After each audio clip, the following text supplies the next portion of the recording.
Welcome to Lok TV viewers. నిన్న మనం cameraman గంగతో Rambabu movie review చేసాం. ఎంతో విశేషమైన స్పందన వచ్చింది, చాలా రెస్పాన్స్ వచ్చింది. అది నిన్న సినిమాకు హిట్ టాక్ని సొంతం చేసుకున్న కెమెరామెన్ గంగతో రాంబాబు సినిమా ఇవాళ ఎన్నో అనూహ్యమైన సంచలనాలకు దారితీసింది. అంటే కెమెరామెన్ గంగతో రాంబాబు సినిమా తెలంగాణ వైఖరిని, తెలంగాణ వాదుల ఆకాంక్షని దెబ్బతీసే విధంగా, వాళ్ళ వైఖరిని దెబ్బతీసే విధంగా ఉన్నట్టుగా తెలంగాణ వాదులు అంటున్నారు. ఈ సినిమా ఇవాళ నుంచి ఎన్నో సంచలనాలకు దారితీసింది. దాని గురించి senior most journalist Himanth Ramarao గారు మనతో ఉన్నారు. ఆయన అడిగి సినిమా గురించి, సినిమా నిజంగా తెలంగాణ వాదులు కించపరిచేలా ఉందా, అంటే రాంబాబు కించపరిచాడా లేదా పవన్ కళ్యాణ్ కించపరిచాడా, అసలు ఈ సినిమా తెలంగాణ వాదులు కించపరిచేలా నిజంగా ఉందా, ఆయన మాటలో తెలుసుకుందాం. నమస్తే సార్. నమస్తే అండి. సార్, కెమెరామెన్ గంగతో రాంబాబు సినిమా నిన్న రిలీజ్ అయ్యి మంచి హిట్ టాక్ను సొంతం చేసుకుంది. సూపర్ డూపర్ హిట్, ఇటు అభిమానుల్లో సైతం అటు ఫిలిం ఇండస్ట్రీలో సైతం. అయితే ఇంత హిట్ టాక్ను సొంతం చేసుకున్న ఈ సినిమా ఇవాళ నుండి తెలంగాణ వాదులను కించపరిచేలా ఉంది అని ఒక టాపిక్ రైజ్ అయింది. అంటే ఎన్నో సంచలనాలకు తెరదీస్తుంది. దీని గురించి మీ అభిప్రాయం సార్? ఇది ప్రధానంగా నేను ప్రేక్షకులకు ఒక విషయం చెప్పదలుచుకున్నాను. సినిమా అనేది ఒక అద్భుతమైన కళా ప్రక్రియ. వందలాది మంది, వేలాది మంది, లక్షలాది మంది, కోట్లాది మంది ప్రజల దగ్గరికి వెళ్ళి, అంటే వాళ్ళు వినోదపరిచే ప్రక్రియ, కళాత్మకమైన ప్రక్రియ. ఈ విషయాన్ని మనం మర్చిపోకూడదు. మీరు అనుకున్నట్టుగా కెమెరామెన్ గంగతో రాంబాబు అనే సినిమా మొదటి నుంచి హిట్ టాక్తో లేదండి. నిన్న సినిమా నేను వెళ్లే ముందు కూడా సినిమా అంతగా ఉంటుంది అనుకోలేదు నేను. అయితే సినిమా చూసిన తర్వాత పిచ్చెక్కింది. చాలా గొప్పగా, చాలా బాగా వర్కౌట్ చేయడం జరిగింది ఆ సినిమా. అయితే ఈరోజు కూడా నేను కొన్ని ఛానల్స్లో ఆ వార్తలు చూశాను. చూసిన తర్వాత నేను ఎప్పటి నుంచో చెబుదాం అనుకున్నాను. నాకు వ్యక్తిగతంగా ఎవరి మీద అభిమానం కానీ దురభిమానం కానీ నాకేమీ లేవు. నేను చెప్పదలుచుకుంది మీ ఇంటర్వ్యూ ద్వారా ఏమిటంటే, సినిమాకి నిజ జీవితంలో అనుభవాలకి, సినిమాలకి రాజకీయాలకి దయచేసి ముడిపెట్టద్దు. సినిమా సినిమాయే, రాజకీయం రాజకీయమే. సినిమా సినిమాయే, నిజ జీవితం నిజ జీవితం. ఓకే సార్, సినిమా అంటే మీరు అంటారు నిప్పు లేనిదే పొగరాదు అన్నట్టుగా. అంటే ఈ సినిమాలో అంటే డైలాగు పరంగానా, కథ పరంగానా, లేకపోతే పవన్ కళ్యాణ్ బాడీ లాంగ్వేజ్లో తెలంగాణ అనే ఒక అంశం నిన్నటి నుంచి రైస్ అవుతుంది. సో దీని గురించి ఇందులో తెలంగాణ వైఖరి కానీ, తెలంగాణ వాదం కానీ స్పష్టంగా వాళ్ళు హ్యాండిల్ చేసినట్టుగా అక్కడ కనిపించడం లేదండి. ఎందుకంటే మామూలుగా ఓవరాల్గా ఇంకొకసారి ఆ సినిమాని రివ్యూ చేసుకున్నట్టు నాకు అనిపించేది ఏంటంటే, ఒక హాస్య పాత్ర ద్వారా అంటే వార్తల్ని ఎలా మార్చి చదవచ్చు, వార్తల్ని ఏ విధంగా ప్రవోక్ చేసేలా చదవచ్చు, ప్రవోక్ అంటే రెచ్చగొట్టేలా చదవచ్చు, అంటే ఆ ప్రజల మనోభావాలు కానీ, వాడు చెప్పింది అదే, ప్రజల మనోభావాలు కానీ ప్రజల బలహీనతలను కానీ ఎలా సొమ్ము చేసుకోవచ్చు అన్నదాన్ని డైరెక్టర్ తెలివిగా చెప్పాడు అక్కడ. ఇక్కడ ఏంటంటే వచ్చిన వార్త ఏమిటి, వినవచ్చిన వార్త వివరించిన నిజమని ఆ రోజుల్లో మేము రాస్తుండేవాళ్ళం, అర్జున్ రావు నేను. వినవచ్చిన వార్త ఏమిటి, ఏదో వార్త మనకు వినిపించింది, దాన్ని వివరించిన నిజం అంటే ఏమిటి, ఇద్దరికి సైఫ్ అలీ ఖాన్కి కరీనాకి పెళ్ళి అయిపోయింది అని ఒక వార్త వచ్చింది అనుకోండి. 10 సంవత్సరాల ముందు వచ్చింది ఆ వార్త. లేదు అట్లాంటిది ఏమీ లేదు అనేది వివరించిన నిజం. కనుక ఇలాగా వినవచ్చిన వార్తకి వివరించిన నిజానికి ఎప్పుడు మధ్య పెద్ద గ్యాప్ ఉంటుంది మాట. ఇక్కడ ఏమిటంటే తెలంగాణ వాదుల తాలూకు ఆకాంక్షను కానీ మనోభావాల్ని కానీ కించపరిచే విధంగా ఇక్కడ పవన్ కళ్యాణ్ కానీ, పూరి జగన్నాథ్ తాలూకు వెర్షన్ కానీ, డైలాగ్స్ కానీ ఏమీ లేవు. తెలంగాణకు వద్దా అని మాట ఒక పలికించడం కరెక్టే. ఒకవేళ అంటే మా బ్రహ్మానందం గారితో ఇప్పుడు పవన్ కళ్యాణ్ గారు అన్నట్టు ఏదైతే ఒక కామెడీ వర్షన్లో మీరు అన్నట్టుగా ఉంది తెలంగాణ వద్దా అనేది. అండ్ దానికి ముందు కథ విషయానికి వస్తే, కథ మొత్తం ఒక సామాజిక రాజకీయ అంశాల పైన కానీ ఒక మీడియాని బేస్ చేసుకుని దాని మీద కథ నడుస్తుంది. సో దాంట్లో ఏంటి, జనగణమన మీకు పాడే హక్కు లేదు, సంథింగ్ ఇలాంటి డైలాగ్స్ ఉన్నాయి కదా పవన్ కళ్యాణ్ ప్రకాష్ రాజుతో ఉంటాడు. సో దానికి తెలంగాణ అంశానికి ముడిపడి ఉంది అనేది ఒక టాపిక్ ఇప్పుడు మనకు వస్తుంది. లేదండి, ఈ విషయంలో నేను చాలా అంటే నేను నమ్మినటువంటి జర్నలిజాన్ని, నేను నమ్మినటువంటి సత్యాన్ని నేను త్రికరణ శుద్ధిగా చెప్పదలుచుకున్నాను. ఎవరికైతే సమైక్యతా భావం ఉండదో, ఎవరికైతే భారతదేశం నాది కాదు అనే భావన ఉండదో, ఎవరికైతే ఆ దేశం అంటే ఇంటిగ్రేటెడ్ ఒక యూనిటీ అవుట్లుక్ ఉండదో, వాళ్ళకి ఇట్లాంటి ఎదిరించి వాదించే హక్కు ఉండదండి. మనం బేసిక్గా ప్రాథమికంగా మనం భారతీయులం అండి. తర్వాతే ఆంధ్ర కావచ్చు, తమిళనాడు కావచ్చు, కర్ణాటక కావచ్చు, మహారాష్ట్ర కావచ్చు, we are Indians, that's all. Okay sir, అంటే ఇప్పుడు తెలంగాణ వాదులు పర్టికులర్ దీన్ని ఎందుకు వేసుకుంటే పూరి గత సినిమా ఆంధ్ర వాళ్ళ కూడా ఉంది. అవునండి. అంటే ఆంధ్ర వాళ్ళు కూడా కొంచెం అంటే తన దృష్టిలో తెలంగాణ అంశాన్ని కొంచెం డామినేట్ చేద్దాం, తెలంగాణ అంశాన్ని తొక్కిపడేద్దాం అనే విధంగా తీశాడు అని తెలంగాణ వాదులు అంటున్నారు. ఏమండి భావన ఎలాగుంటుందంటేనండి, నాకు ఒక అనుభవం ఉందండి. విపి సింగ్ అని ఉన్నారండి ఆయన. ఆ విపి సింగ్ అని ఒక పేరు పెట్టినట్టయితే ఇందులో నా బూతు ధ్వనిస్తుందని కొంతమంది వాదించారండి. విపి సింగ్ ఆయన is prime minister of India అన్నమాట. విపి సింగ్ అని ఆ పేరు ఉన్నట్టయితే దాంట్లో బూతు ధ్వనిస్తుందంటే ఇట్ ఈజ్ యువర్ అవుట్లుక్. ఇది మీరు చూసే విధానం తప్ప ఇందులో చాలా యూనివర్సల్ ట్రూత్ని చెప్పారు ఇక్కడ. దీంట్లో అసలు జాతీయ గీతాన్ని పాడే అర్హత ప్రతి భారతీయుడికి ఉంటుంది. ఎందుకంటే జాతీయ గీతం జాతి మొత్తం పాడుకునే ఆ గీతం అది. జాతి అంటే ఏమిటి? ఇది జాతి అన్నది ఒక బొంబేకో, బెంగళూరుకో, లేకపోతే ఆంధ్రాకో, ఇలా పంజాబ్కో చెందింది కాదు. అదే దాన్ని పంజాబు, సింధు, గుజరాత్, మరాఠా అని చెప్పడానికి కారణం ఏంటంటే అందరిది జాతి, ఇది అందరిది భారతదేశం. అది యూనివర్సల్ ట్రూత్ అని చెప్పారు తప్ప అందులో మనం అర్థాలను వెతుక్కోవాల్సిన అవసరం లేదని నా తాలూకు అభిప్రాయం అండి. ఇంకో విషయం చెప్పదలుచుకున్నాను ఇక్కడ, చాలామంది తెలియదు. వాహిని వారి పెద్ద మనుషులు సినిమా తీశారండి. ఆ పెద్ద మనుషుల సినిమాలో సంఘంలో ఉంటున్నటువంటి పెద్ద మనుషులు అంటే ఏమిటి? ఓ చిన్న పల్లెటూరు, ఆ పల్లెటూరులో ఉన్నటువంటి పెద్ద మనుషులు, ఆ పెద్ద మనుషులు చేసేటువంటి పందికొక్కు చేష్టలు, వాళ్ళు దోపిడీ, అసాంఘిక కార్యక్రమాలు, తర్వాత అవినీతి భాగోతం, ఇవన్నీ బయట పెట్టారన్నమాట. ఆ రోజుల్లో ఎవరైనా పొరపాటు చేశారంటే వాహిని వారి పెద్ద మనుషులురా అంటుండేవారు. తర్వాత రైతు బిడ్డ సినిమా తీశారండి. రైతు బిడ్డ సినిమాలో తిరుగుబాటు ధోరణి. అలాగే మాలపిల్ల సినిమా తీశారండి.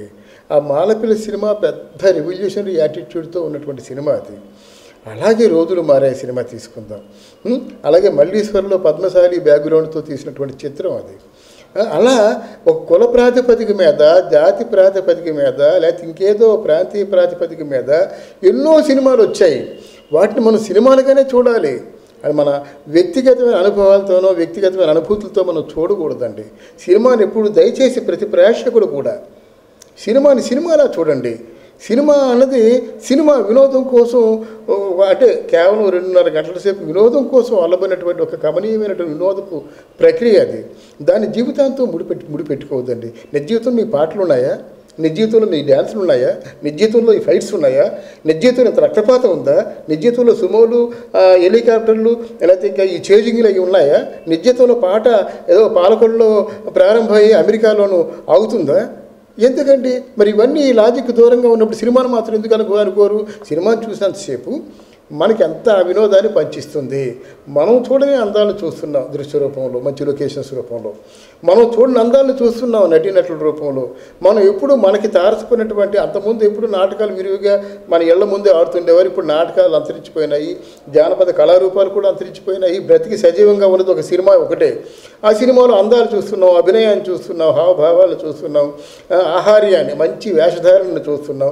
ఇది వినోదంగా తీసుకోవాలి తప్ప ఇది నా వ్యక్తిగతమైన, ఇందులో నా పేరు ఉంది కనుక నేనే, ఇందులో మా వాదం ఉంది కనుక మేము అనుకోవడం మాత్రం దయచేసి అది పెద్ద మనసుతో ఆలోచించాలండి, సంకుచిత మనస్తత్వంతో కాకుండా. సో ఇది ఈ టాపిక్ అవునండి. ముందు సినిమాకి మైనస్గా, అంటే సినిమాకి కలెక్షన్ల పరంగా ఏమన్నా మైనస్ అవుతుందా, లేకపోతే పవన్ కళ్యాణ్ కెరియర్లో ఇదొక ఫ్లాప్ మూవీగా లాంటిది ఏమైనా మిగులుతుందా, అంటే ఇలాంటి వాటికి ఏమైనా దారి తీస్తుందా ఈ తెలంగాణ ఇష్యూ అనేది? నిన్నే చెప్పుకున్నాం కదండి, పవన్ కళ్యాణ్ సినిమాలో రాంబాబు ఒక అపురూపమైన సినిమా అండి. ఇది నా సినిమాని సగర్వంగా చెప్పుకునే సినిమా. దీంట్లో ఏవో చిన్న ఇట్లాంటి అంటే కమ్యూనికేషన్ గ్యాప్ అంటే అంతే, గొప్పగా నేను చెప్పను, తప్పుగా నేను చెప్పను, కానీ అంటే అర్థం చేసుకోవడంలో ఉన్నటువంటి కొంచెం ఒక కమ్యూనికేషన్ గ్యాప్ వలన ఇది తాత్కాలికంగా వచ్చింది. అర్థం చేసుకుంటే ఇది సమస్య పోతుంది. నిన్నే అనుకున్నాం కదా ఈ సినిమా చాలా గొప్ప సినిమా అవుతుంది, చాలా మంచి సంచలనాలు సృష్టించే సినిమా అవుతుందని. డెఫినెట్గా ఇది సినిమా సంచలనాలు సృష్టిస్తుంది. ఆ ఫ్లాప్ అనే సమస్య లేదండి ఇక్కడ, ఎందుకంటే ఆ కథావస్తువు అలాంటిది. ఓకే, సినిమా ఫ్లాప్ అనేది లేదు, సినిమా హాల్ హిట్ ఆకుని సొంతం చేసుకుని విన్నట్టు. అంటే ఈ తెలంగాణ వైఖరి అనే ఇష్యూ, అంటే తెలంగాణ వాదాన్ని తొక్కుతున్నారు, తెలంగాణ వాదాన్ని దృష్టిలో పెట్టుకుని తప్పుగా తీస్తున్నారు అనే టాపిక్ ఎప్పుడైతే మనకు నిన్న వచ్చిందో, సో దీనివల్ల సినిమాకి ఏమైనా మైనసా? అంటే ఈవెన్ తెలంగాణలో అంటే సినిమా థియేటర్ కలెక్షన్లు పడిపోవడం కానీ, కలెక్షన్ తగ్గడం, సినిమాలు ఇప్పుడు నిన్న కానీ ఇవాళ కానీ, ఇప్పుడు హన్మకొండ వరంగల్ విషయానికి వస్తే కొన్ని థియేటర్లు సినిమా ఆపేశారు. అండ్ మనకి తార్నాకాలో 6వ థియేటర్లో ఫిలిమ్స్ తగలబెట్టారు. సో ఇలా ముందు అంటే రేపు వెళ్ళినట్టే ముందు సినిమా కలెక్షన్స్ కంప్లీట్గా తగ్గించే ప్రయత్నంలో ఏమైనా ఉంటారా? దీనికి సినిమాకి ఏమైనా సంబంధం? దాని గురించి మీ అభిప్రాయం? మనం ఇక్కడ కొన్ని విషయాలు మనం కొంచెం పెద్ద మనసుతో పరిశీలించాలండి వినోద్ గారు.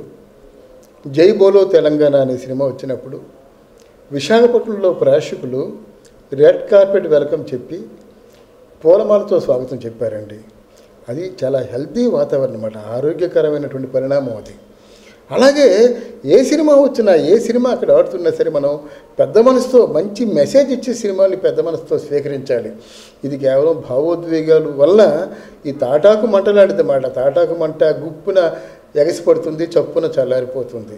బట్ ఏదేమైనప్పుడు కూడా నేను ఇప్పుడు మీ లోక్ టీవీ ద్వారా విన్నవించేది ఏంటంటే, ప్రేక్షకులందరికీ కూడా దయచేసి సినిమాని సినిమా అలాగే చూడండి. ఒక మంచి మెసేజ్ ఓరియంటెడ్ సినిమాని, మంచి కట్టుదిట్టంగా ఉన్నటువంటి సపోజ్ అల్లూరి సీతారామరాజు సినిమా ఉందండి, ఆ సినిమా మా గిరిజనులందరినీ కూడా మీరు ఏదో గేలి చేస్తున్నట్టు, అవమానం చేస్తున్నట్టు ఉందని చెప్పి గిరిజనులందరూ తిరుగుబాటు చేశారనుకోండి, ఏమైపోతామని మనం? ఏమిటని చెప్పండి? ఈ గిరిజనులు పట్టుకొని గిరిజన ప్రాంతానికి ఏమైనా న్యాయం చేద్దామని సీతారామరాజు ఉన్నాడు. ఆ గిరిజనుల తాలూకు ఆ బ్రతుకు చిత్రాన్ని ప్రస్ఫుటంగా చూపించాడు. మమ్మల్ని ఎలా చూపిస్తావా అని తిరుగుబాటు చేస్తే ఏమవుతామండి? ఆ సినిమా బతుకుతుందని మనకి. అలాగే మాలపిల్ల ఉందండి, రైతు బిడ్డ ఉందండి, లేదా రోజులు మారాయి ఉందండి, మీరెవరు చెప్పండి రోజులు మారాయి అని అంటే ఆ సినిమా బతుకుతుందండి? మాలపిల్లకి బ్రాహ్మణికి పెళ్లి చేయడం మీరెవరని అంత ప్రతిఘటించినట్టు బతుకుతుందండి? ఈరోజు చలం కథలనేమో ఈ ప్రపంచ సాహితీ ప్రపంచం అంతా కూడా నిరాదరణ పడుతుందండి. ఆ రోజు బ్యాన్ చేసినట్టు ఈరోజు బతుకుతుందండి. ఎందుకంటే భావావేశాన్ని, భావ ప్రకటన స్వేచ్ఛని అది దాన్ని తప్పు పట్టకూడదండి. మనకి రైట్ ఆఫ్ ఎక్స్ప్రెషన్ మనకు ఉంది, మన చట్టంలోనే ఉంది. రైట్ ఆఫ్ ఎక్స్ప్రెషన్ ఉంది మనకి. అంటే ఏమిటి, ఒక రైటరు, ఒక డైరెక్టరు, ఒక నటుడు ఆ భావ ప్రకటన స్వేచ్ఛను కోల్పోవడం అన్నది చాలా దయనీయం. ఇంకోటి అంటే నిన్నటి నుండి అంటే ఈ టాపిక్ ఎప్పటి నుంచి అయితే వచ్చిందో, పూరి కూడా అంటే ఈ సినిమా డైరెక్టర్ పూరి జగన్నాథ్ కూడా ఎలాంటి రెస్పాన్స్ ఇవ్వలేదు. సో దీని గురించి అభిప్రాయం, రెస్పాన్స్ మీద దాని గురించి ఎలాంటి కామెంట్స్ కానీ? ఇప్పుడు మనం అవుటర్స్ అండి, అంటే నేను ఒక సినీ విమర్శకుడిగా ఉన్నాను. ఒక 30 ఏళ్ళగా, 40 ఏళ్ళగా జర్నలిస్టు, 30 ఏళ్ళగా నేను విమర్శలు చేస్తూనే ఉన్నాను. ఎప్పటి నుంచి 1974 నుంచి నేను విమర్శలు చేస్తున్నాను. చాలా ఘాటైన విమర్శలు చేస్తున్నాను. నా విమర్శలను కూడా చాలా పెద్ద మనసుతో స్వీకరించారు అందరూ కూడా. ఇప్పుడు సీతా కళ్యాణం సినిమా దెబ్బతిన్నప్పుడు ఆంధ్రుడు కాదు అంధులు అని చెప్పాను. నన్ను నరికేయాలన్నమాట యాక్చువల్గా. అది కోపం వచ్చి, ఎందుకంటే సీతా కళ్యాణంలో రాముడు వేసిన తలంబ్రాలు లేత కెంజాయి రంగు చెక్కిళ్ళ మీద ఒక నీలి మెరుపు మెరిసినట్టుగా బాపు మహానుభావుడు చూపించాడు. అది నేను అబ్జర్వ్ చేసి నేను రివ్యూ రాశాను. నేను చాలా అద్భుతంగా ఆ రోజుల్లో రిసీవ్ చేసుకున్నాను. నన్ను కొట్టడానికి రాలేదండి, ఎందుకంటే ఆంధ్రుడు కాదు అందులంటే మేము అందరూ గుడ్డోళ్ళం అంటావా అని కొట్టడానికి వస్తే ఆ రివ్యూ బతకదు కదండి. ఇంతకాలం చెప్పరు కదండి బాపు గారికి కానీ ఎవరికి కానీ. ఈ రోజు వరకు ఆ రివ్యూ గుర్తుండదు కదా. అలాగే మా గురువుగారి సినిమానే, మా గురువుగారు నన్ను క్షమించాలి, యవ్వనం కాటేసిన సినిమా చూసిన తర్వాత దాసరి కన్నెపిల్లను పాడు చేయకని నేను రాశానండి. ఆ రోజుల్లో దాసరి నారాయణరావు గారు అంటే ఒక మేఘాన్ని చూపించి ఎవరి మేఘం అంటే ముక్కోటి ఆంధ్రులు కూడా టక్కుని చెప్పే పేరు దాసరి నారాయణరావు. అయితే దాన్ని పెద్ద మనసు స్వీకరించారు, చాలా గొప్పగా స్వీకరించారు ఆ సినిమాని. అలాగే తాత మనోడు సినిమా చూసిన తర్వాత ప్రభుత్వం కొన్ని 100 కోట్ల 1000 కోట్ల పెట్టుబడితో అంటే రీచ్ కాలేని ప్రచారాన్ని, చేయలేనటువంటి పొందలేని ప్రయోజనాన్ని మా గురువుగారు దాసరి నారాయణరావు గారి తాలూకు తాత మనవుడు సినిమాతో ఆ ప్రచారాన్ని పొందగలిగారు. దాని తర్వాత ఫ్యామిలీ ప్లానింగ్ మీద పెద్ద ప్రచారం జరిగింది. అలాగే బలిపీఠం సినిమా తర్వాత అప్పుడు నేను రాశాను. బలిపీఠంలో ఒక బ్రాహ్మణ కన్య మాల వ్యక్తిని అంటే రంగనాయకమ్మ తాలూకు ఇట్లాంటి సంచలనాలు దాచేసేటువంటి ఒక భావోద్వేగాల్ని ప్రభావితం చేసే కథా వస్తువులు ఉన్నప్పుడు ప్రేక్షకులు కూడా పెద్ద మనసుతో రిసీవ్ చేసుకోవాలి. లేకపోతే ఈరోజు మనకి బలిపీఠం లేదు. అందువల్ల మీకేమిటంటే ఒక కథావస్తువులో ఉన్న ఆంతర్యాన్ని, కథావస్తువులో ఉన్న ఆత్మని, దాన్ని సజీవంగా 10 కాలాల పాటు ఉంచాలంటే ఆ భావావేశాన్ని మనం కూడా స్వీకరించాలి. సినిమాని సినిమాలాగే చూడాలి, కళని కళలాగే చూడాలి, అభినయాన్ని అభినయంలాగే చూడాలి. అంత ఫెరోసియస్ చెప్పారంటే పవన్ కళ్యాణ్కి ఏ ఉద్దేశం ఉంటుందండి? ఆయన రెమ్యునరేషన్ ఆయన తీసుకుంటారు, ఇంటిలో ఉంటారు, ఎంజాయ్ చేస్తారు. సినిమా బాగుందంటే 1000 ప్రశంసలు వస్తాయి, లేకపోతే 10,000 ప్రశంసలు వస్తాయి, లేకపోతే 10 కోట్ల ప్రశంసలు వస్తాయి. అంతేగాని ఈజ్ నోవేర్ ప్రాఫిటెడ్. ఎందుకంటే ఆయన సినిమాకి ఆ క్యారెక్టర్కి న్యాయం చేకూర్చారు. పూరి జగన్నాథ్ ఆయన డైరెక్షన్కి ఆయన న్యాయం చేకూర్చారు. మళ్ళీ ఇంకో సినిమా షూటింగ్ ప్రారంభమైనట్టయితే దాంట్లో బిజీ అయిపోతారు పూరి జగన్నాథ్. మళ్ళీ ఇంకో సినిమా స్టార్ట్ అయినట్టయితే దాంట్లో బిజీ అయిపోతారు మన పవన్ కళ్యాణ్ గారు. సినిమా బతికింది, సినిమాని బతకనిచ్చారు. అందుకని బతుకునిచ్చారు. మరి ఈ పెద్ద చిన్నవి ఉన్నాయి. ఇప్పుడు ఇవన్నీ ఏంటంటే గుప్పున ఎగిస్తుంటాయి, చప్పున చల్లారిపోతాయి. ఏదేమైనా సరే నేను ఒక తెలంగాణ వాదులని చెప్పనండి, ఆంధ్ర వాళ్ళని చెప్పనండి, సీమాంధ్రులని చెప్పనండి, మన దేశంలో ఉన్న ఇతర ప్రాంతాల వాళ్ళని కూడా చెప్పనండి. భారతదేశంలో కాదు, ప్రపంచంలో ఎక్కడున్నా సరే కళే. ప్రపంచంలో ఏ వ్యక్తి ఏ సినిమాని చూసినా కళే. కళని కళలాగే స్వీకరించండి. హుస్సేన్ గారి పెయింటింగ్ని తెలుగు వాళ్ళు ఒకలాగా, కర్ణాటక వాళ్ళు ఒకలాగా, తమిళనాడు వాళ్ళు ఒకలాగా స్పందిస్తారండి. అలాగే బిస్మిల్లా ఖాన్ తాలూకు సన్నాయిని తెలుగు వాళ్ళు ఒకలాగా, కర్ణాటక వాళ్ళు ఒకలాగా, మహారాష్ట్రలో ఒకలాగా స్పందిస్తారండి. ఏఆర్ రెహమాన్ గారి మ్యూజిక్ని కానీ, లేకపోతే ఇది నిన్నగాక మనం హైదరాబాద్ వచ్చినటువంటి శ్రీ ఇళయరాజా గారి మ్యూజిక్ కానీ, ఆయన మ్యూజిక్ సింఫనీ మ్యూజిక్ చేసినప్పుడు ప్రపంచ దేశాలన్నీ నీరాజనాలు పట్టలేదండి. ఇళయరాజా ఏఆర్ రెహమాన్ ఒక తమిళనాడు వాడైనప్పుడు కూడా ఆస్కార్ అవార్డు ఇచ్చినప్పుడు ప్రపంచ దేశాలన్నీ నీరాజనాలు పట్టలేదండి. ఇంత విశాలమైన ప్రపంచం ఉంటుండగా ఏఆర్ రెహమాన్కి ఎందుకు ఇస్తారు మీరు ఈ అవార్డు ఇచ్చి మాకు మిగతా ప్రపంచం అందరికీ అన్యాయం చేశారనేటువంటి ఉద్యమం ఏమైనా వచ్చిందండి? కళ అంటే ఇది పవిత్రమైందండి. ఏదేమైనప్పుడు ఈ కళ మాత్రం చాలా పవిత్రమైంది. పవిత్రమైన దృష్టినే చూడండి. కళకి రాజకీయాలను కానీ, కళకి ఏ విధమైనటువంటి సంకుచిత భావాలను కానీ దయచేసి ముడిపెట్టొద్దండి. ఎందుకంటే ఒకవేళ ఏదైనా మీకు మనోభావాలు దెబ్బతిన్నట్టయితే మీరు దాన్ని ఇవే గడిది ఎక్స్ప్లెనేషన్, అంతేగాని ఆ సినిమాని తగలబెట్టడం, రీళ్ళు ఎత్తుకెళ్ళిపోవడం, థియేటర్లు బ్యాన్ చేయడం అన్నది ఏంటంటే మనం ఎక్కడికి వెళ్ళిపోతున్నాం మనం. ఈరోజు తెలంగాణ మీద సినిమా వస్తుంది, ఆంధ్ర మీద సినిమా వస్తుంది, మహారాష్ట్ర మీద సినిమా వస్తుంది, కర్ణాటక మీద సినిమా వస్తుంది. ఇంకో విషయాన్ని కూడా నేను చెప్పదలుచుకున్నాను ఈ సందర్భంగా. మనది దక్షిణ ఆంధ్ర కర్ణాటక దేశం, కర్ణాటక ఆంధ్ర దక్షిణ భారతదేశం అంటారన్నమాట. ఈ దక్షిణ ఆంధ్ర కర్ణాటక అంటే మద్రాసు, కర్ణాటక, ఆంధ్ర ఈ 3 కలిసి ఉన్నటువంటి దేశం అన్నమాట. దక్షిణాంధ్ర కర్ణాటక దేశం అంటే దేవరాయలు పరిపాలిస్తున్నప్పుడు 3 రాష్ట్రాలు కూడా కలిసి ఉన్నటువంటి దేశం. అంత సువిశాలమైనటువంటి సంస్కృతి, కల్చరు మందమాట. కనుక కళను మాత్రం పెద్ద దృష్టితోనే చూడాలి, ఆ భావంతో ఉండాలి. కానీ నేను ఈ కెమెరామెన్ గంగతో రాంబాబు అనే సినిమాలో నేను చెప్పదలుచుకుంది ఏంటంటే చాలా ఒక మెసేజ్ ఓరియంటెడ్ సినిమాని ఎక్కడా రాజీ పడకుండా త్రికరణ శుద్ధిగా చాలా కష్టపడి సినిమా చేశారు. నాకు ఇందులో పవన్ కళ్యాణ్ కొంతమంది నటులు ఆవేశం నటిస్తారు, ఇందులో ఆవేశం నటించింది. నటులు ఆవేశంగా నటిస్తారు, ఇందులో ఆవేశమే నటించింది. పవన్ కళ్యాణ్ అంటేనే ఆవేశం నటించింది. ఓ మంచి సజీవంగా ఉన్న సినిమా కనుక ఆ సినిమాకి న్యాయం జరగాలని కోరుకుంది. ఆ సినిమాకే కాదండి, ఏ సినిమా అయినా సరే దయచేసి ప్రేక్షకులు మాత్రం సినిమాని సినిమాలాగే చూడండి, సినిమాని కళాత్మకమైన ప్రక్రియగానే చూడండి. సినిమా ఒక వినోద సాధనంగా, సినిమా ఒక విజ్ఞాన సాధనంగా, సినిమా ఒక మనకి అపురూపమైన కళ. మనకి అందుబాటులో ఒక శ్రామికుడు ఉన్నాడు, పగలంతా పనిచేస్తాడు, పనిచేసిన తర్వాత సినిమాకి వెళ్దాం అనుకున్నట్టయితే ఆ 10 రూపాయలు 15 రూపాయలు టికెట్ దొరుకుతూ 15 రూపాయలు టికెట్ కొనుక్కొని 2.5 గంటల సేపు మర్చిపోయి హాయిగా నవ్వుకునేదో, ఆలోచించేదో, లేకపోతే ఏదో లాగాలా తీసుకుపోయేదో ఉన్నటువంటి పవిత్రమైన సాధనం ఏదైనా ప్రపంచంలో ఉందంటే అది సినిమా ఒక్కటే. ఆ సినిమాని బతకనియండి అని మనస్ఫూర్తిగా కోరుకుంటున్నాను నేను.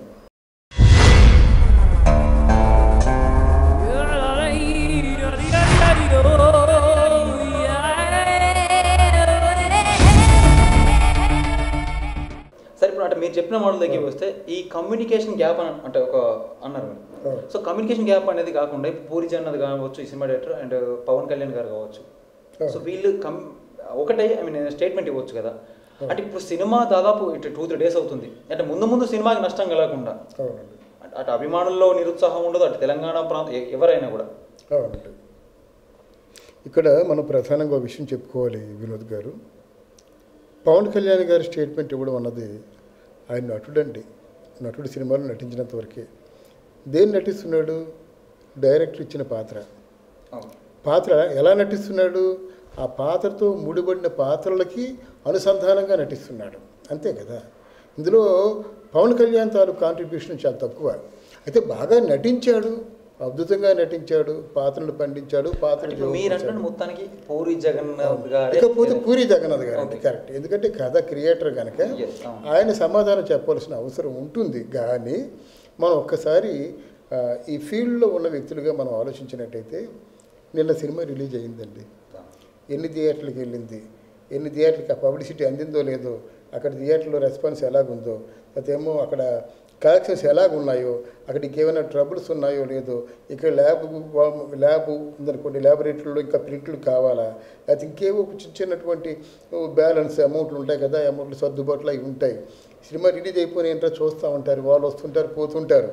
అంటే ఇవన్నీ తలమనకలైపోతూ ఇంటికి కూడా వెళ్ళలేనటువంటి దయనీయమైన పరిస్థితి అండి. నిన్న సినిమా రిలీజ్ అయిందంటే ఇవాళ రేపు ఎల్లుండి కూడా వాళ్ళకి ఎలా ఉంటుందని, ఇంటికి వెళ్ళే బదులు థియేటర్కి వెళ్తే అది వాళ్ళకి ప్రాణభిక్షలాగా ఉంటుంది మాట. ఇంటికి వెళ్ళరు వాళ్ళు. ఒక ప్రొడ్యూసర్ని కానీ డైరెక్టర్ని కానీ తీసుకున్నట్టయితే ఆ గ్యాప్లో, సినిమా రిలీజ్ అయిన తర్వాత గ్యాప్లో ఆ సినిమా సస్టైన్ అయింది అంటే సినిమా బాగా ఆడుతుంది, బాగా షేర్స్ వస్తున్నాయి, బాగా నడుస్తుంది, ఆ టాక్ను కూడా అంటే అది కన్ఫర్మ్ చేసుకున్నంత వరకు చాలా దయనీయమైన పరిస్థితిలో ఉంటారన్నమాట. ఇది ఎంతవరకు కరెక్ట్? నిన్న సూపర్ డూపర్ హిట్ అయింది, 4.5 వచ్చింది, 5 రేటింగ్ వచ్చింది, ఇవాళ ఎంత వస్తుంది? నిన్న అద్భుతంగా ఉందని చెప్పారు, మరి నిన్న అద్భుతంగా ఉందని చెప్పారు, హాయిగా గుండెల మీద చేసుకొని నిద్రపోయారు. ఈరోజు ఏదో చిన్న కెలామిటీ వచ్చింది. సో ఇవన్నీ అంటే ఒకటి ఫ్లక్చుయేషన్స్ ఉంటాయన్నమాట అండి. ఈ ఫ్లక్చుయేషన్స్ దాటి ఒక 1 వీక్ అయిపోయింది అనుకోండి, కొంచెం ఆ కలెక్షన్స్ అయ్యి సస్టైన్ అయిన తర్వాత గబ్బర్ సింగ్ ఉందనుకోండి, యునానిమస్గా అది బ్రహ్మాండంగా హిట్ అయిపోయింది. అది ఈ రోజు వరకు జెన్యూన్ హిట్ ఏదైనా ఉందంటే గబ్బర్ సింగ్ అనమాట. ఇక్కడ ఇవాళ రెండో రోజున ఈ టాక్ బయలుదేరింది కనుక వాళ్ళకి ఏంటంటే ఈ టాక్కి కత్తిమీద సాము లాంటిది. ఈ మాటకి ఏ విధంగా సమాధానం చెప్పాలో, ఏ విధంగా ప్రతిస్పందిస్తే ఎట్లాంటి రియాక్షన్ వస్తుందో తెలియదు. ఈ కేవలం భావోద్వేగాలకు సంబంధించిన సమస్య కనుక చాలా జాగ్రత్తగా ఆలోచించి, ఇందులో పెద్ద ఏంటంటే దీన్ని భూతత్వంలో చూసి భయపడవలసిన అవసరం ఎవరికీ లేదండి. నిర్మాతకు కానీ దర్శకుడికి కానీ లేదు. They may give the clarification. చిన్న చిన్న విషయాలు మేము ఇలాగ అనుకున్నాం, మీరు ఇలాగ అనుకుంటున్నారు, సినిమాలా దయచేసి ఇప్పుడు చూడండి అనుకుంటే ఇంత పెద్ద గ్యాప్ ఉండదని నా ఉద్దేశం అన్నమాట. అయితే ఈ ఎందుకు మనం పవన్ కళ్యాణ్ని మిగతా వాళ్ళు టార్గెట్ చేస్తున్నారంటే పాపులారిటీ అండి. ఎవరికైనా విపరీతమైన పాపులారిటీ ఉన్నట్టయితే ఎవరైతే చూసారా పండే చెట్టుకే రాళ్ళ దెబ్బలు అంటారు చూసారా, బాగా విరగముగ్గిన పళ్ళు కాచినటువంటి చెట్టుకి విపరీతంగా ఎక్కడి నుంచో ఏ మూల నుంచి వస్తుంటాయి. అర్థంగా కాదు, చెట్టు నిండా పళ్ళు ఉన్నాయి, ఆ చివరి నుంచి ఈ చివరి నుంచి మధ్యలో నుంచి దొంగచాటుగాను రాళ్ళు విసురుతూనే ఉంటారు అన్నమాట. పండు కనిపిస్తుంది కనుక అలాగా పండే చెట్టుకే దెబ్బలు అన్నట్టుగా పవన్ కళ్యాణ్ టార్గెట్ చేస్తే అది అర్ధరహితం. పవన్ కళ్యాణ్ గారు ఏంటంటే ఒకవేళ ఆయన అభిమానులు గాయపడినట్టయితే, ఆయనకంటూ ఉన్నటువంటి అభిమానులు గాయపడినట్టయితే ఆ అభిమానుల్ని శాంతపరచవలసినటువంటి అవసరం పవన్ కళ్యాణ్కి ఉంటుంది. ఎందుకంటే నిస్వార్థంగా అభిమానిస్తారంటే అభిమానులు అనేవాళ్ళు స్వార్థ చింతనతో అభిమానించరు. వాళ్ళ ప్రాణాలు తెగించి అంటే వారి తాలూకు అభిమాన హీరోని ఏమో ఆరాధిస్తూ ఉంటారు కనుక వాళ్ళ తాలూకు మనోభావాలు దెబ్బతినకుండా, వాళ్ళు గాయపడకుండా పవన్ కళ్యాణ్ ఆయన సమాధానం చెప్పేటువంటి సందర్భం వస్తే చెప్పాలి. అంతేగాని ఈ సినిమాకి పోతే సమాధానం చెప్పవలసిన వాళ్ళు పూరి జగన్నాథ్ గారు, నిర్మాత గారు. ఎందుకంటే మేము ఇట్లాంటి ఆలోచనతో మేము సినిమా తీయలేదనో లేదా తీసామనో ఏది వాళ్ళ ఉద్దేశం ఉంటే ఆ ఉద్దేశం వాళ్ళు వ్యక్తపరిచినట్టయితే ఈ ఉద్రేకాలు చల్లబడతాయి.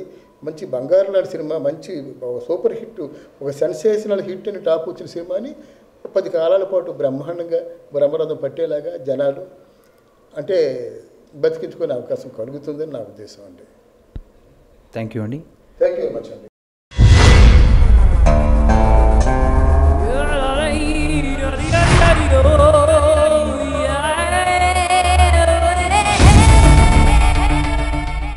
సో వ్యూవర్స్, ఇది కెమెరామెన్ గంగతో రాంబాబు మూవీ తెలంగాణ వాదులను కించపరిచేలా ఉందా లేదా అనేది సీనియర్ పాత్రికేయులు రామారావు గారి మాటల్లో.